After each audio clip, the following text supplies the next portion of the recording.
All right. So welcome to NCCT Prep. We are going to continue on today with the medical insurance claims packet. And we're going to start up with question 21 for those of y'all that are following along. I'm going to go ahead and share my screen so we can all look at the questions. All right. Can you guys see what I'm seeing? Yeah. All right. So as always, students who are watching at home, if you need this packet, please get with your instructor and they can provide you a copy if it's not already posted in your e-learning website somewhere. And again, this is one of the NCCT practice exams that we broke up into sections, and we go through it section by section and explain about the answers as we go through. For our newer students, I know I have 8 students that started yesterday. So if any of them come to this meeting, they will not see any of this material yet because we're just now getting into this material if you are a newer student. We're going to be talking about medical insurance, the claims process, and all of that through modules 156 and 157. So if you're not yet familiar with this information, you'll be seeing it soon. All right, so question number 21. Under which of the following circumstances does a patient need a referral from their PCP? And your PCP is your primary care provider, right? All right. A, for a woman's well exam. B, if the insurance plan is a PPO. C, if the insurance plan is an HMO for Medicare insurance. A. C. C. C. If the insurance plan is an HMO, they have got to get a referral from that primary care doctor. Okay. 700. Thank you for being a value to our next customer. Have a good day. All right. Number 22.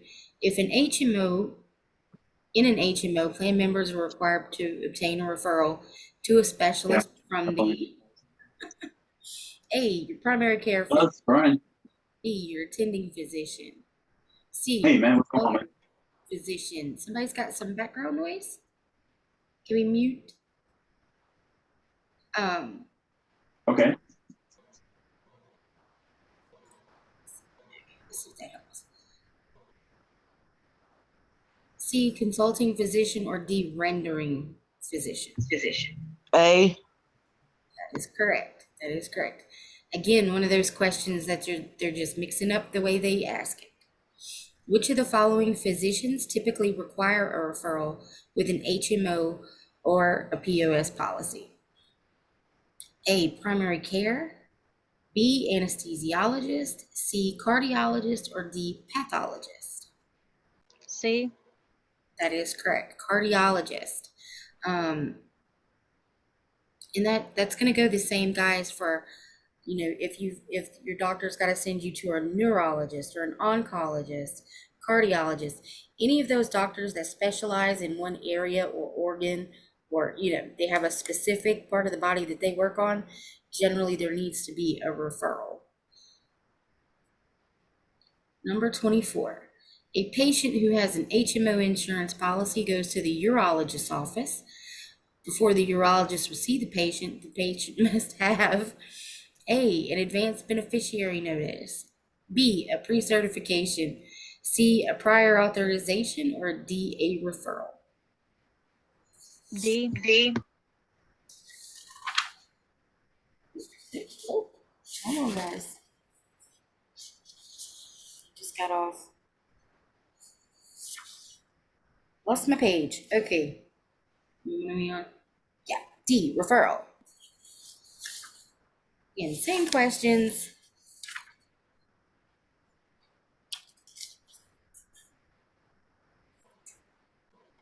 I'm missing pages.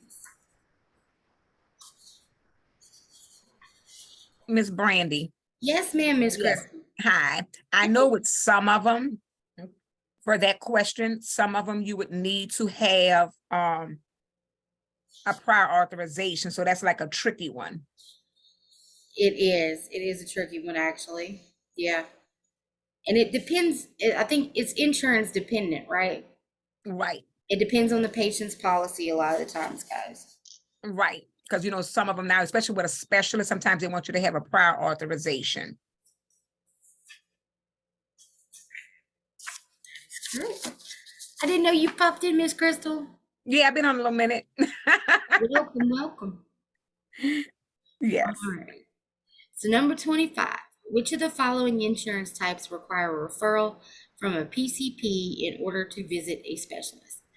And these are different insurance types. A, POS, B, PPO, C, EPO, or D, HMO. D. That is correct. D. All right. Family of 26. The family physician wants to send the patient to the endocrinologist for management of the patient's newly diagnosed disease. The insurance and coding specialist should submit a request to the insurance company for A, a consult, B, a transfer, C, a referral, or D, a workup. C. That is correct. They will need to get a referral.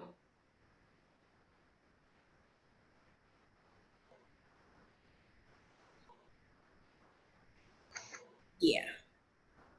Yeah, that's their physician.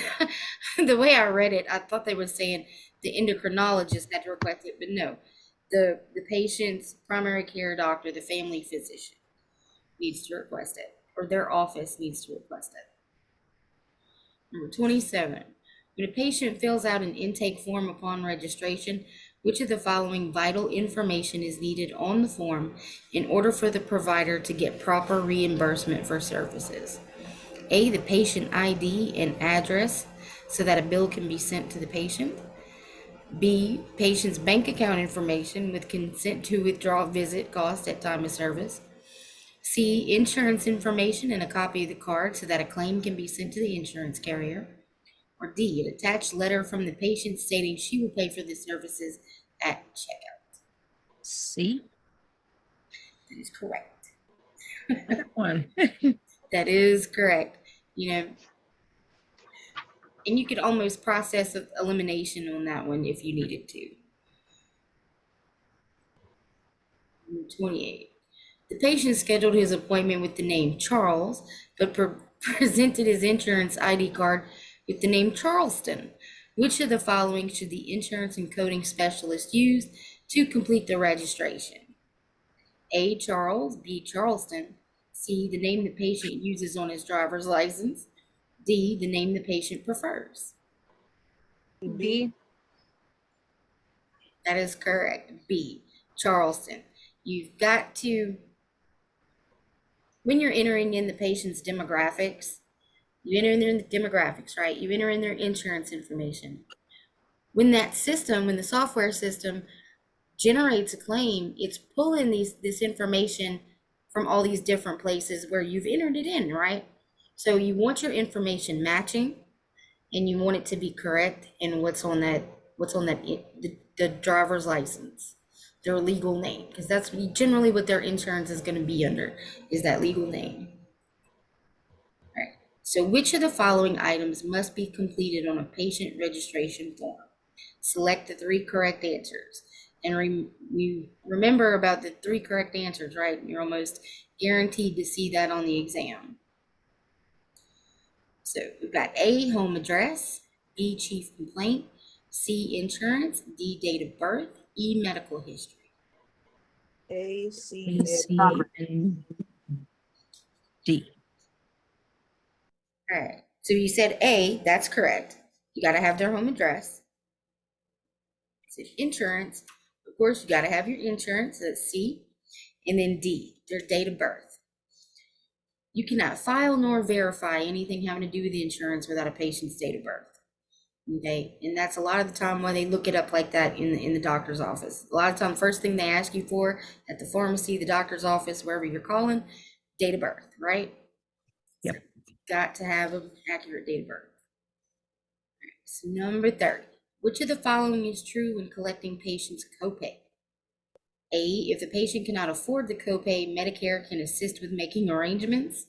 B, the insurance carrier may opt to pay the patient's copay if a request is submitted. C, the physician must provide the patient additional options for making a copayment affordable. Or D, the patient is obligated to pay the copayments. D. D, That's correct. That's correct. The copayments are the responsibility of the patient.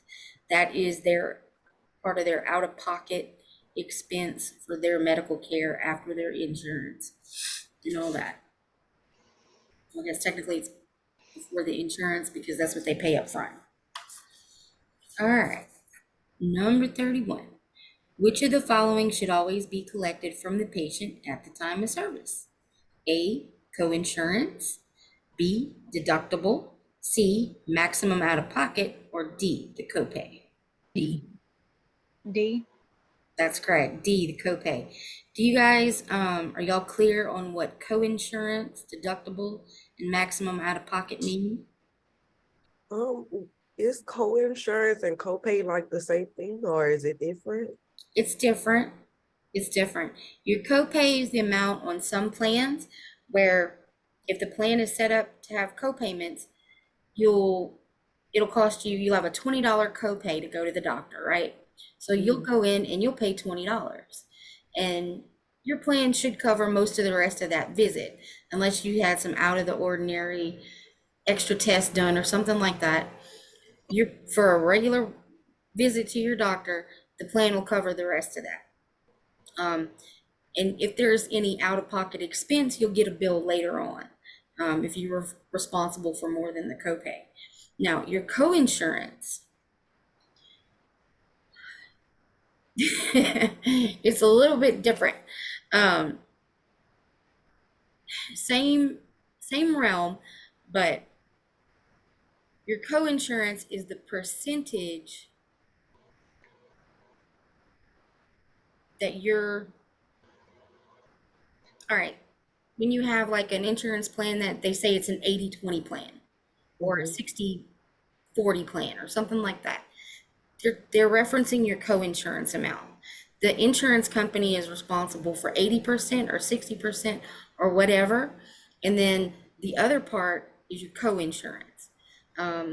That's the patient responsibility part. So that 20, 30, 40% or whatever, that's considered your coinsurance part of it. Oh, okay, that makes sense. And your copay is just that little piece that you pay up front to go.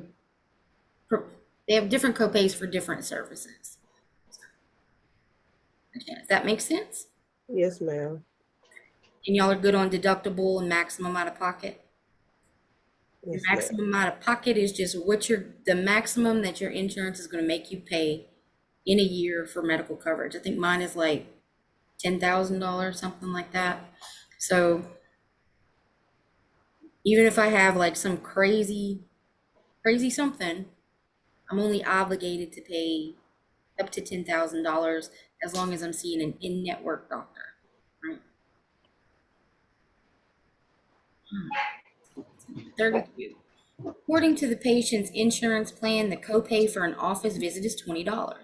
The copay for a specialist visit is $30. The patient had a carpal tunnel release done 2 weeks ago by an orthopedic surgeon. The patient has come into the orthopedic surgeon's office today for a follow-up visit. Which of the following is the copay?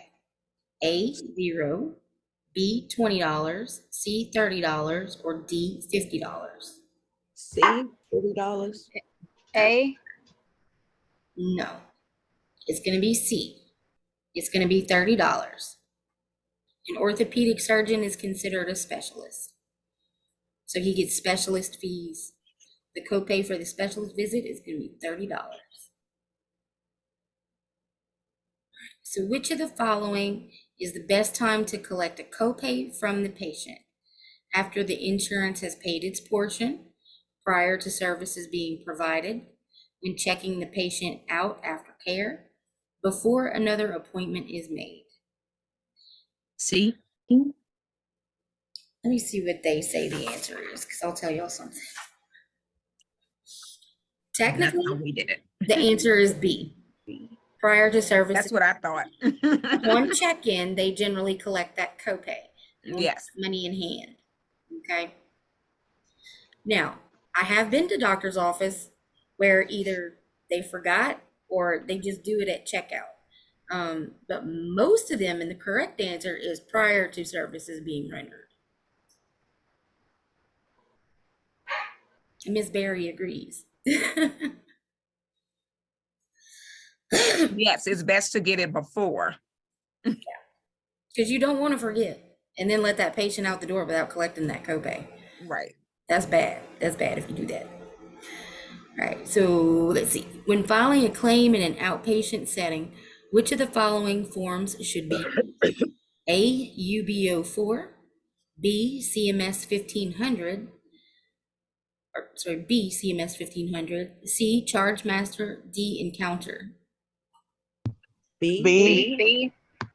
That is correct. B, CMS 1500. We looked at one of those a few classes back in the claims section. You remember that's the form that's got all the red writing on it. Number 35, which of the following information will be required for an HMO that may be unnecessary for a PPO when submitting a CMS 1500 form? So what's different on the 1500 form between the HMO and the PPO insurance? Is it patient's birthday, the insurance name, referring physician, or diagnostic pointers? C. C, the referring physician. That's correct. All right. The patient asked the insurance and coding specialist to bill her secondary insurance first because the coverage is better. Which of the following should the specialist do? Select the two correct answers. A, deny her request. B, inform the provider. C, explain the guidelines and bill the primary insurance first. D, report the fraudulent patient request to the secondary insurance company. Or E, collect the copay for both insurance plans. All right, so they're looking for two. A and C. That is correct. A and C.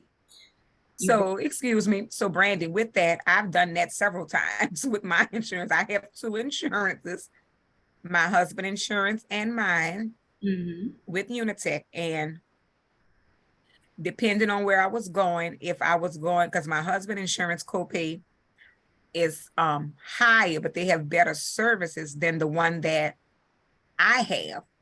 Yeah. And I would ask them to bill my secondary. Did it work? They always do it. Okay. Every time I go, they was like, you know, when they ask me now, Miss Berry, which one you want to use now? Oh. See, now the experience that I've had with primary and secondary insurances is a lot of the times the coordination of benefits will get in the way of that. You can try, a lot of times you could try to file claims to a secondary insurance. And if the patient hasn't coordinated, then maybe that'll work. But if they have, your secondary insurance wants to see what the primary Oh, right. I know. Right. So how That's did how you it get should around that? work. I didn't hear you, Brandy. I said, how did you get around that? I have both on file, and then they'll ask me which one you're using today, Miss Berry. Well, I know you got Blue Cross through Unitech. And my husband have United Healthcare. Is it through a government entity? No, it's his job. United Healthcare. And they always ask me which one you're using when I come in, like, which one are you going to use? And I'll tell them, like, you know, it depends, like, because some of the ones that I would go to, the copay would be, with his is $50, the copay. Yeah. And with mine, depending on where you go, it's 40. You know, depends. And they would ask me which one you're using. I say, I want to use my secondary this time. Depending on what you know now that Miss Crystal is the exception to the rule. Most people that would not work for. Right. And that's what I'm saying. Well, I know, because prior when he had a different insurance, they told me they had to use the primary first, Right. and what the primary didn't cover, then the secondary would pick up. So that's what I'm saying. You know, a lot now with the changes, it depends on actually where you go. And who, like, whose birthday is first, and Yes, all of crazy stuff. all of that. Yes. Yeah. So just wanted to put that up. I'm like, yeah, it depends. Like with a lot of these things, like it depends on the provider. Like we were saying, you said some of Insurance them company. are different with the insurance. Like, I mean, with the copay, some collect after, some collect before. Right. So it, you know, it's a lot. Like, you know, it depends on where you're working in that office on how their things apply. But the best practice is your primary is first. That's why it says primary, and then the secondary is what they would bill after. That is correct. Thank you, ma'am. Yes. But just remember, for technical purposes, they want you to use that primary and deny her request, and explain. You know, be professional. Explain to her why. You know, a lot of the time the secondary won't process a claim until the primary has already processed it. And you can explain that to the patient in a nice professional way. And sometimes they get ugly, y'all. Patients will get ugly. Sometimes they're sick, they don't feel good, and you're just a headache to them. But we got to maintain our professionalism and get the information that we need. And you get more flies with honey than you do vinegar, right? So communication with your patients is very important. All right, number 37. Workers' compensation policy guidelines are determined by A, the federal government, B, the state government, C, OSHA, or D, the Employees Human Resources Department, or yeah, the Employees Human Resources Department. B. That is correct. B, the state government. State government. They handle that on a state-by-state basis. Because I think workers' compensation comes through state funds. Each state gets their own amount. Let's see. 38. Who is the policyholder of a workers' compensation policy? A, the employee, B, the injured, C, the employer, or D, the government? C. That's correct. The employer is the carrier on that policy. Not all businesses, there are some small businesses that do not have workers' compensation insurance.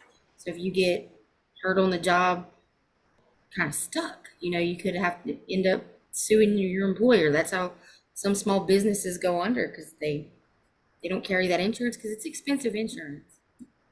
It is very expensive for a company to carry it. They do, and they're supposed to. Let's see. Which of the following must be included when completing a CMS 1500 form for a workers' compensation case? Select the two correct answers. A, the place of employment, B, the length of employment, C, the date of injury, D, patient's primary insurance information, and E, employer's liability insurance information. A and C. It is A and C. Very good. Very good. You gotta have where they worked, where they got hurt, and the date of the injury. Guys, the date of the injury is like the most important thing with a workers' comp case a lot of the time. And especially if you're calling to inquire about claim status or something, you gotta have that date of injury. Which of the following information is required to submit a workers' compensation claim? Select the three correct answers. A, date of injury. B, employer name. C, group insurance. D, employment status. E, employer's address. A and Yeah, A, B that's correct. and E. That's correct. A, B, A, B, and E. You gotta have the employer's address, their name, and the date of injury. All right. We're making good time, guys, so I'm gonna keep on going just a little bit longer. And we might be able to do this in 3 sessions instead of 4. You're filing a claim for a hospital stay for a patient. The patient has Medicare Part A, B, C, or D. A. That is correct. Medicare Part A covers your hospital services. Which of the following is the maximum amount of time allowed to file a claim through Medicare? A, 6 months from the date of service. B, 12 months from the date of service. C, 18 months from the date of service. Or D, 24 months. So basically, what's Medicare's timely filing guideline? That's essentially what they're asking you there. B.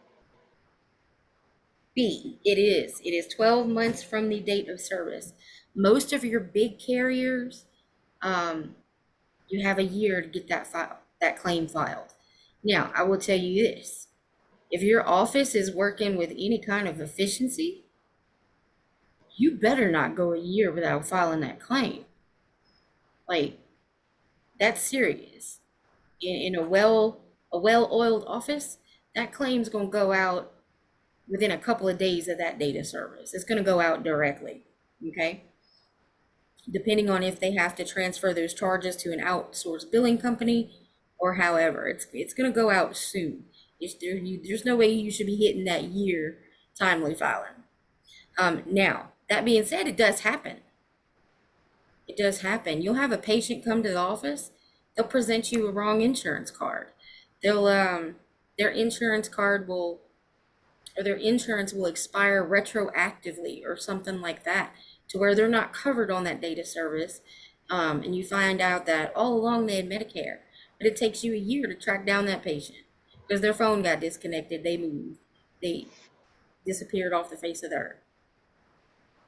And eventually one day they came up on a Medicare thing. So you found out they had Medicare. You know, it does happen, guys. It does. Which of the following is the maximum amount of time allowed to file? We just did that one, sorry. The 43, the participating Medicare provider accepted assignment and will receive 80% of the allowed charges for today's visit in the amount of $80. Which of the following amounts will be the beneficiary's responsibility? Okay, so I'm gonna tell y'all now that I'm not good at math. Is it B? Let's see. B, $20. They say that that is correct.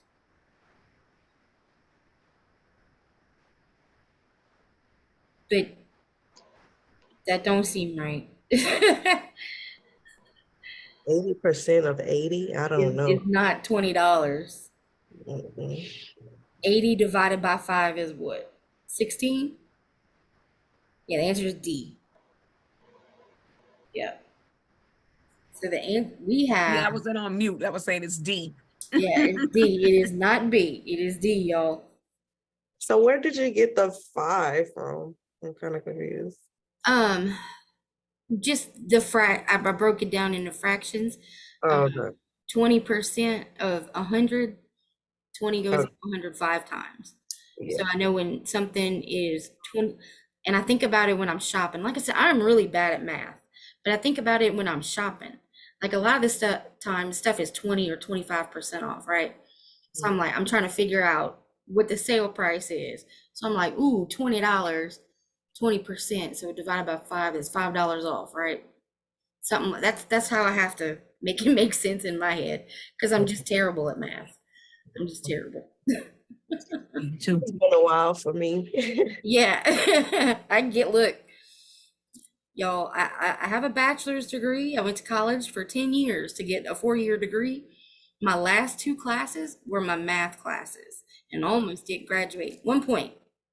I had to go to my professor and ask him to give me 1 point so I could finish college and get my bachelor's because I failed that math class. That's when I say I'm bad. I'm bad. But all right. So luckily there's not a whole lot of math in our field. Which of the following should the insurance and coding specialist include when completing a CMS 1500 to submit to an insurance company? Select the 3 correct answers. A, the insurance ID, their ID number. B, medical record number, C, provider ID number, D, the place of service, E, the enrollment date. All right. A, A, D, C, A is correct. and D. B is not going to be correct. C, your provider C. ID, and And D, D. your place of service. Remember, the provider IDs go down there. Well, they're actually in a couple of different places, but down at the bottom in the billing and all that fun stuff. All right. This will be our last one for today, guys. We'll wrap it up. The purpose of the explanation of benefits is to, also known as an EOB, is to A, give the patient information on their diagnosis, B, refer the patient to the provider's quality ratings, C, list the services rendered and payments by the insurance company. C, D.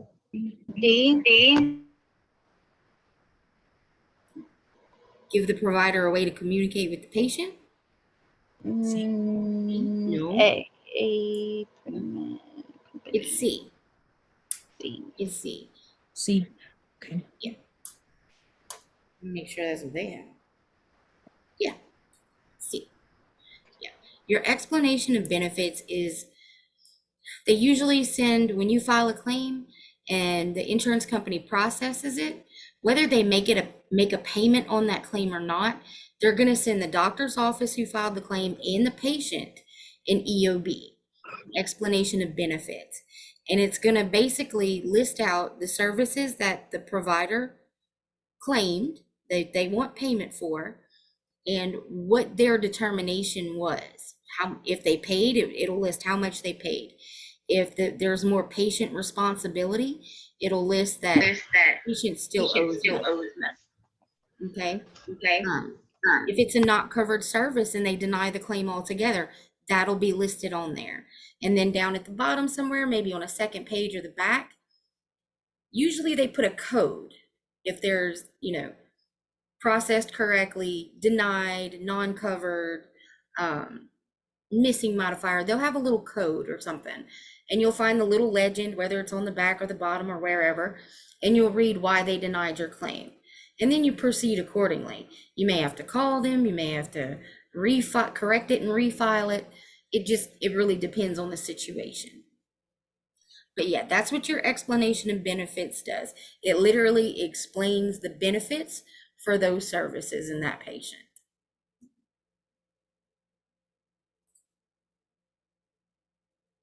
Right. So that is going to be it for today, guys. We did pretty good.